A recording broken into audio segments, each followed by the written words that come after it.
किसी के भी मन की बातें जानने के लिए 3 तरीके होते हैं, लेकिन इन तीनों तरीकों को समझना अति आवश्यक है। यदि आप इन 3 तरीकों को समझ लेते हैं तो आप किसी के भी मन की बातें बड़ी ही आसानी से जान सकते हैं। बहुत समय पहले की बात है। एक छोटा सा गांव था। उस गांव में 2 भाई रहा करते थे। बड़ा भाई अंधा था और इसलिए वह हमेशा घर पर ही बैठा रहता था और छोटा भाई खेती किया करता था। लेकिन खेतों में अत्यधिक जानवर आने से पूरी फसलें नष्ट हो जाती थीं, जिनके कारण छोटा भाई बहुत ही ज्यादा परेशान हो चुका था। एक दिन उसे एक तरकीब सूझी। उसने सोचा, खेतों में से इन जानवरों को भगाने के लिए क्यों ना मैं अपने बड़े भाई की मदद ले लूं। वैसे भी बड़े भैया अंधे हैं, खेतों में बैठे रहेंगे और जानवरों की आहट आने पर वह उन्हें जोर से चिल्लाकर भगा भी सकते हैं, जिससे हमारी फसलें नष्ट होने से बच जाएंगी। यह सब सोच विचार करने के बाद उसने अपने खेत में एक झोपड़ी तैयार कर ली और अपने अंधे भाई को खेत में बैठा दिया और उनसे कहा, भैया, यदि कोई जानवर की आहट आपको सुनाई दे तो आप जोर जोर से चिल्लाना। यह सुनकर वह जानवर यहाँ से भाग जाएंगे और हमारी फसलें नष्ट होने से बच जाएंगी।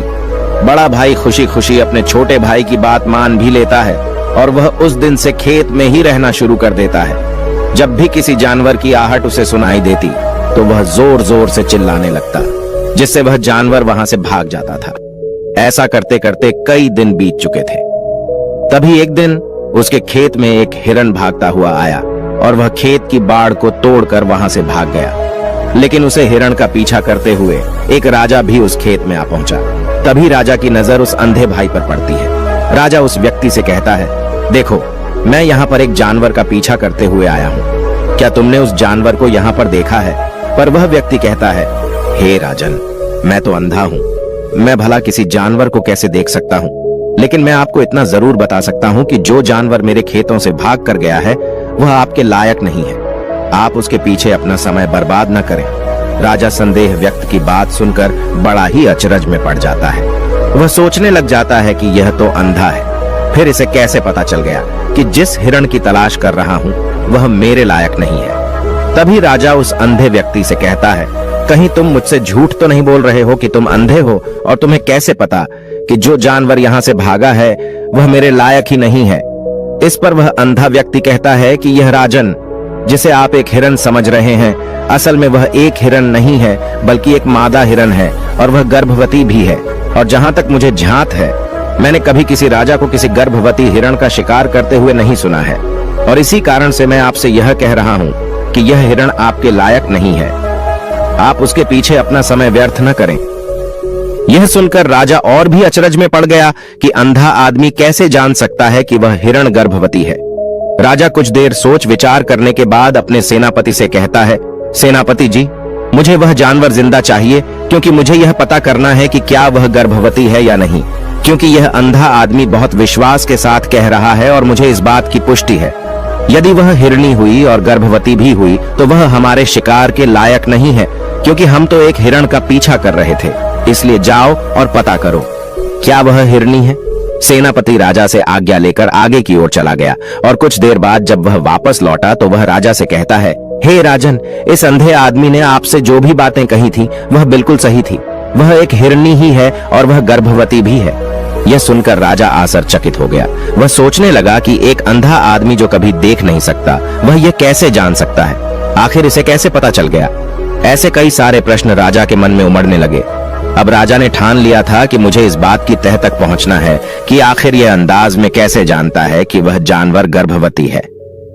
यह सोचकर राजा उस अंधे आदमी के पास जाता है और उस अंधे आदमी से कहता है, देखो, मैं यह तो नहीं जानता कि तुम सचमुच में अंधे हो या नहीं, लेकिन मैं तुमसे एक बात जानने आया हूं। क्या तुम मेरे प्रश्न का सही सही जवाब दोगे? इस पर वह अंधा व्यक्ति कहता है, हे राजन, आप जो कुछ भी पूछना चाहते हैं आप पूछ सकते हैं, मैं आपको बिल्कुल सच सच जवाब दूंगा। इस पर राजा कहता है, देखो, एक तो तुम कहते हो कि तुम अंधे हो और दूसरी तरफ तुमने यह बता दिया कि जिस जानवर का पीछा कर रहा हूं वह एक हिरणी है और वह गर्भवती भी है। तुम्हें कैसे पता चल गया? तुम्हारे खेत में तो और भी जानवर आते होंगे, और भी तो जानवर यहां से गुजरते होंगे, फिर तुमने यह कैसे अंदाजा लगाया? तभी वह अंधा व्यक्ति राजा से कहता है, हे राजन, आप जिसका पीछा कर रहे थे वह जब मेरे खेत में आई तो उसकी रफ्तार और उसके भागने की आहट से मुझे यह एहसास हो चुका था कि वह एक हिरणी है और मेरे खेत की जो बाड़ है, जो जानवरों को रोकने के लिए खेत के चारों तरफ बनी है, वह बहुत छोटी है। उसकी ऊंचाई ज्यादा नहीं है, लेकिन वह जानवर इस बात को तोड़कर भागे, और यदि वह इस बात को छलांग लगाकर पार करने का प्रयास करती तो इससे उसके बच्चे को खतरा हो जाता। और इसी बात से मैंने यह पता लगा लिया कि वह गर्भवती है। इस पर राजा के मन में एक और प्रश्न उठा। राजा ने कहा कि तुम्हें कैसे पता चल गया कि वह एक हिरणी ही है, और भी 2 जानवर यहाँ से आते जाते होंगे। इस पर वह अंधा व्यक्ति कहता है, राजन, मैं पूरा दिन सुबह शाम यहीं पर बैठा रहता हूँ और मेरे सुनने की शक्ति बहुत तेज है। मैं भांप सकता हूँ कि कौन सा जानवर मेरे खेत में आया है, और उसी के आधार पर मैं जोर जोर से चिल्लाता हूँ ताकि वह मेरे खेत से भाग जाए और मेरे खेत की फसलें नष्ट होने से बच जाएं। राजा उस अंधे आदमी का यह जवाब सुनकर पूरी तरह से संतुष्ट हो चुका था। वह मन ही मन सोच रहा था कि आदमी भले ही अंधा है, लेकिन यह तो बड़ा ज्ञानी मालूम पड़ता है। इस आदमी से कुछ न कुछ तो काम निकलवाना ही चाहिए। यह विचार लिए राजा वहां से वापस अपने महल की ओर लौट जाता है। कुछ दिनों के बाद राजा अपने सेनापति को आदेश देता है कि जाओ और उस अंधे व्यक्ति को महल लेकर आओ। सेनापति अपने राजा की आज्ञा का पालन करता है। वह तुरंत ही उस अंधे आदमी के पास पहुंचता है और उस अंधे आदमी को राजमहल चलने के लिए कहता है। अंधा व्यक्ति बड़ा ही चालाक था। वह समझ चुका था कि राजा जरूर मुझे कुछ न कुछ काम सौंपने वाले हैं और वह काम मुझे मुसीबत में डाल सकता है, लेकिन फिर भी वह सेनापति की बात मान ली और सेनापति के साथ राजमहल पहुंच गया। राजमहल पहुंचते ही राजा उस अंधे व्यक्ति से कहता है, आप तो बड़े ज्ञानी हैं, आपको किसी भी बात का पता बड़ी आसानी से चल जाता है। आज मैंने आपको यहाँ इसलिए बुलाया है क्योंकि मैं आपसे यह जानना चाहता हूँ कि मेरी पत्नी पतिव्रता है या नहीं। इस पर वह अंधा व्यक्ति कहता है, हे राजन, यह कैसा प्रश्न हुआ। इस पर राजा कहता है, मैंने बिल्कुल उचित प्रश्न किया है, मुझे इस प्रश्न का उत्तर दीजिए। इस पर वह अंधा व्यक्ति कहता है, हे राजन, ये सारी बातें जाने दीजिए। आपकी शादी को इतने साल बीत चुके हैं और अब आप यह बात क्यों जानना चाहते हैं? आपके मन में ऐसे प्रश्न क्यों उठ रहे हैं? इस पर राजा जिद करते हुए कहता है, आपको मुझे इस प्रश्न का उत्तर जरूर देना होगा। यदि आप मुझे इस प्रश्न का उत्तर नहीं देंगे तो मैं आपको मृत्यु दंड दे दूंगा। राजा के मुंह से यह बात सुनकर वह अंधा व्यक्ति कहता है राजन, यदि आप इस प्रश्न का उत्तर जानना चाहते हैं तो इसके लिए आपको मेरा एक काम करना होगा। राजा कहता है, बोलो मुझे क्या काम करना होगा? इस पर वह कहता है, इसके लिए आपको अपनी पत्नी को मेरे साथ कमरे में अकेले छोड़ना होगा। उस अंधे व्यक्ति की यह बात सुनकर राजा पहले तो क्रोधित हो जाता है, लेकिन फिर कुछ सोच विचार करने के बाद वह उस अंधे व्यक्ति की बात मान लेता है और अपने सेनापति को आदेश देता है, सेनापति जी, इस व्यक्ति को और मेरी पत्नी को एक कमरे में कुछ देर के लिए अकेला छोड़ दें। सेनापति बिल्कुल वैसा ही करता है। अब राजा की पत्नी और वह आदमी एक कमरे में बंद हो चुके थे। तभी आदमी राजा की पत्नी से कहता है, रानी, मैं आपको छूना चाहता हूँ। इस बात पर रानी अत्यधिक क्रोधित हो जाती है और उस अंधे व्यक्ति को पकड़ पकड़ कर पीटने लगती है, कभी हाथों से तो कभी लातों से तो कभी पटक पटक कर। इस तरह उसने अंधे आदमी की बहुत पिटाई की। उसके बाद किसी तरह से वह अंधा आदमी अपनी जान बचाकर वहां से भाग निकलता है और राजा के पास पहुंचता है और राजा से कहता है, हे राजन, आपकी पत्नी पतिव्रता नहीं है। यह बात सुनकर राजा अत्यधिक क्रोधित हो उठता है और राजा अपनी तलवार म्यान से निकालकर सीधा अपनी पत्नी की ओर जाता है। क्रोधित होकर वह अपनी रानी से कहता है, रानी जी, आज मैं जो भी सवाल आपसे करने वाला हूँ उसका मुझे सच सच जवाब दीजिएगा, और यदि आपने एक शब्द भी छोटा कहा तो मैं आपका सर अभी आपके धड़ से अलग कर दूंगा। आगे राजा कहता है, मुझे बताइए, आप पतिव्रता हैं या नहीं? इस बार रानी कहती है, हे राजन, आप भले मुझे जान से मरवा दें, लेकिन आज मैं सच बोलूंगी, मैं पतिव्रता नहीं हूँ। राजा ये बात सुनकर बहुत ही दुखी और निराश हो जाता है। उस अंधे आदमी ने जो भी कहा था वह बिल्कुल सच कहा था। ये बात सुनकर तुरंत ही राजा उस अंधे आदमी के पास पहुंचता है और आकर उस अंधे आदमी से कहता है, तुम्हें कैसे पता चला कि मेरी पत्नी पतिव्रता नहीं है? अंधा आदमी कहता है, हे राजन, बड़ी सीधी सी बात है, मैंने तो आपकी पत्नी से बस इतना ही कहा था कि मुझे आपको छूना है। और इस बात पर वह इतना क्रोधित उठी कि उन्होंने गुस्से में आकर मुझे लात घूंसों से पीटना शुरू कर, और भला कोई औरत किसी और मर्द को कैसे छू सकती है? लेकिन उन्होंने न आव देखा न ताव, बस लात घूंसों से मुझ पर बरसना शुरू कर दी, और एक पतिव्रता नारी कभी भी पराये मर्द को नहीं छूती।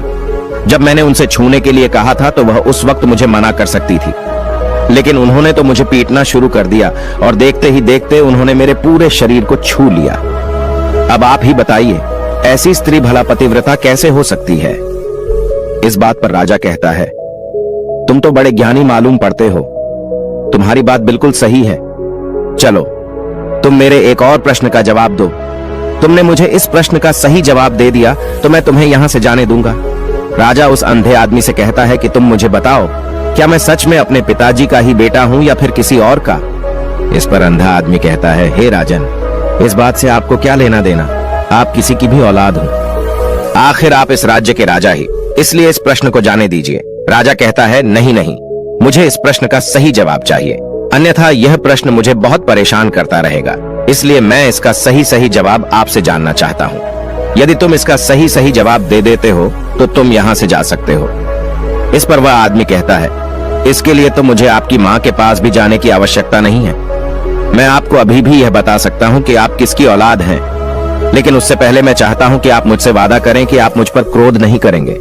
राजा ने कहा, मैं तुमसे वादा करता हूँ, मैं तुम पर क्रोध नहीं करूंगा। उसके बाद वह अंधा आदमी राजा से कहता है, राजन राजन, आप तो अपने ही पिता के पुत्र, लेकिन आप पर एक कंजूस सेठ की छाया पड़ी हुई है। यह सुनकर राजा बहुत ही क्रोधित हो उठा और वह तुरंत तलवार निकालकर अपनी मां के पास पहुंच जाता है। वहां पर पहुंचने के बाद अपनी मां से कहता है, मां मुझे सच सच बताइए, क्या मैं अपने ही पिता का पुत्र हूं या नहीं?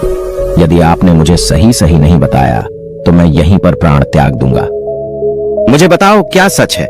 इस पर उस राजा की मां कहती है, बेटा तू है तो अपने ही पिता का पुत्र, लेकिन तुम्हारे ऊपर एक कंजूस सेठ की छाया पड़ी हुई है। जब मैं एक बार नहाने के बाद अपना मुंह आईने में देख रही थी, तभी उस कांच के पीछे मुझे एक कंजूस सेठ नजर आता है और उसी की छाया तुम पर पड़ चुकी है।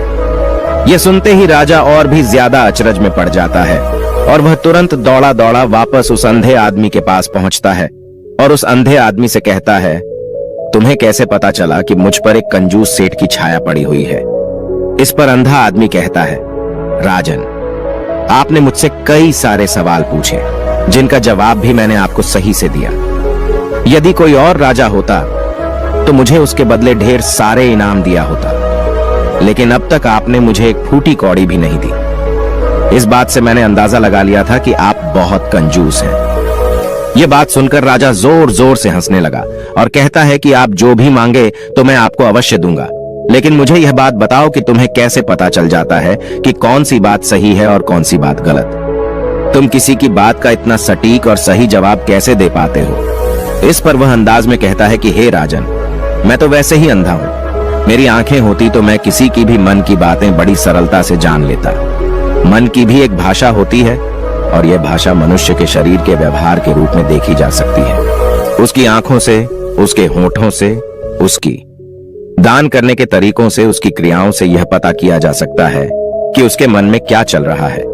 उसके आधार पर हम किसी के भी मन की बातें जान सकते हैं, लेकिन मैं तो जन्म से ही अंधाज हूं, मैं देख नहीं सकता, इसीलिए मैं क्रियाओं से देखता हूं। यदि मुझे कोई बात जाननी होती है तो अगले आदमी को मुझे कुछ काम देना पड़ता है, जिस पर वह व्यक्ति किस तरीके से उस काम को करता है, उसके आधार पर ही मैं यह पता लगा पाता हूं कि आखिर उसके मन में क्या चल रहा है। तभी वह राजा कहता है, तो इसका अर्थ यह हुआ कि मैं भी किसी के भी मन की बातें जान सकता हूं। इस पर वह अंधा आदमी कहता है कि हे राजन, अवश्य, किंतु उससे पहले आपको अपने ऊपर काम करना होगा और वह अपने मन को शांत करना, अपने मन को वर्तमान में लाना, जिसके लिए मैं आज आपको 3 तरीके बताने वाला हूं। और ये तीनों ही तरीके बड़े ही आसान हैं और सरल हैं, किंतु हे राजन, उससे पहले आपको एक काम करना होगा, अपने मन को एकाग्र करना होगा। जब हम अपने मन को एकाग्र करते हैं, अपने मन को वर्तमान में लाते हैं, तो हम दूसरे के मन की बातें जान सकते हैं, क्योंकि वह आदमी अभी भी अपने मन में वर्तमान में ही सोच रहा है और हमारे मन को वर्तमान में ही लाना होगा, तभी हम उसके मन की बातें जान सकते हैं। यदि हम अतीत में हुई घटनाओं के बारे में सोच रहे होंगे तो जो अगला आदमी में सोच रहा है, वर्तमान में अपनी मन में बात कर रहा है, वह हम कैसे जान पाएंगे? क्योंकि हम तो अतीत की घटनाओं में डूबे हुए हैं। इसलिए किसी के भी मन की बातें जानने के लिए सबसे पहले हमें अपने मन को एकाग्र करना होगा, उसे वर्तमान में लाना होगा। फिर वह अंधा व्यक्ति राजा से कहता है, हे राजन, जो 3 तरीके मैं आपको बताने वाला हूँ, इन 3 तरीकों से आप बड़ी आसानी से किसी के भी मन की बातें जान सकते हैं। यह राजा जो सबसे पहला तरीका है वह आंखों पर ध्यान देना। किसी व्यक्ति से बात करते हुए उसकी आंखों में देखना, उसकी आंखों पर ध्यान देना ज्यादा जरूरी है, क्योंकि आंखें बोलती नहीं और बहुत कुछ कह जाती हैं। यदि हम किसी व्यक्ति की आंखों को, इशारों को समझना सीख जाएं, तो हम यह जान पाएंगे कि व्यक्ति के दिमाग में क्या चल रहा है, वह क्या सोच रहा है और अभी वह क्या करने वाला है। मेरे पास आंखें नहीं हैं, लेकिन मैंने अपने गुरु से यह विद्या सीखी है, क्योंकि बहुत साल पहले मेरे पास आंखें थीं और मैं उस वक्त लोगों के मन की बातें केवल आंखों में ही देखकर जान लेता था। इसलिए यदि आप भी दूसरों की बातें जानना चाहते हैं, तो आपको भी उनकी आंखों पर गौर करना होगा, जैसे कि वह कब और कहां किधर देख रहे हैं। वह आंखों को इधर उधर घुमा रहे हैं या फिर उसकी आंखें खुश नजर आ रही हैं, और फिर आंखों में कहीं निराशा तो नहीं है, जैसा कि एक चोर होता है। उसकी आंखों में जब हम देखते हैं तो हमें यह पता चलता है कि अगला आदमी ने कोई गलती की है। ठीक उसी प्रकार जब हम किसी चालाक व्यक्ति की आंखों में देखते हैं तो आपको पता चलेगा कि उसकी आंखों में चालाकी होती है। यह एक बहुत ही सीधा और आसान तरीका होता है। यदि आपको यह पता लगाना है कि सामने वाला व्यक्ति आपसे झूठ कह रहा है या फिर सच कह रहा है, तो आपको उसकी आंखों में ध्यान देना अति आवश्यक होता है। यदि आपसे बात करते वह व्यक्ति अपनी आंखें इधर उधर घुमा रहा है या ऊपर नीचे, इधर उधर दाएं बाएं रहा है, तो इसका अर्थ यह हुआ कि वह इस बात से निकलने का कोई रास्ता ढूंढ रहा है, वह कोई झूठ बना रहा है। यदि सामने वाला व्यक्ति आपसे झूठ कहने का प्रयास कर रहा है, तो वह आपसे नजर नहीं मिला पाएगा। ठीक उसी प्रकार दूसरे तरीके में हम चेहरे को पढ़ना सीखते हैं, क्योंकि चेहरे के हाव भाव होते हैं जिससे हम मन की बातें बड़ी आसानी से समझ सकते हैं, और इन्हें भी समझना बहुत जरूरी है। कभी कभी कोई व्यक्ति अपने चेहरे से, अपने हाव भाव से बहुत कुछ अलग अलग व्यवहार करता है। यदि आप किसी व्यक्ति के चेहरे में गौर करेंगे तो आप आसानी से समझ पाएंगे कि व्यक्ति निराश है या बहुत उदास है, या फिर वह बहुत खुश है, या फिर उसे कोई बड़ा दुख है, तो अपने अंदर क्या महसूस कर रहा है। ये सारी बातें हम उसके चेहरे के हाव भाव से पता कर सकती हैं। फिर चाहे इंसान जुबान से कुछ बोले या फिर न बोले, लेकिन आप उसके चेहरे से सब कुछ पता कर सकते हैं। आगे अंधा व्यक्ति राजा से तीसरा तरीका बताते हुए कहता है कि हाथों के शरीर का व्यवहार, मन की बात समझने के लिए हमें हाथ के इशारे और शरीर के व्यवहार को समझना बहुत ही आवश्यक है। कोई व्यक्ति जब भी बात करता है, जो आपने देखा होगा कि वो अपने हाथों को हिलाता है, अपने हाथों से इशारा करता रहता है। वह बातों के साथ साथ अपने शरीर का जो व्यवहार है उसका भी पूरा उपयोग करता है, जिससे हमें यह पता चल पाता है कि वह व्यक्ति हमारी बातों पर कितना ध्यान दे रहा है और उसके मन में क्या चल रहा है। शरीर के व्यवहार को देखने के लिए उसके हाथ हिलाने के चेहरे पर बार बार हाथ लगाने और हाथों को एक दूसरे पर मसलना, ऐसी बहुत सी क्रियाएं करता है। उस पर हमें ध्यान देना अति आवश्यक है। मन की बात को समझने के लिए हमें शरीर के विज्ञान को भी समझना पड़ता है। यदि हम इन 3 तरीकों को अच्छी तरह से समझ लेते हैं, तो हम बहुत जल्दी किसी भी व्यक्ति के मन की बातें बड़ी सरलता और सहजता से जान सकते हैं।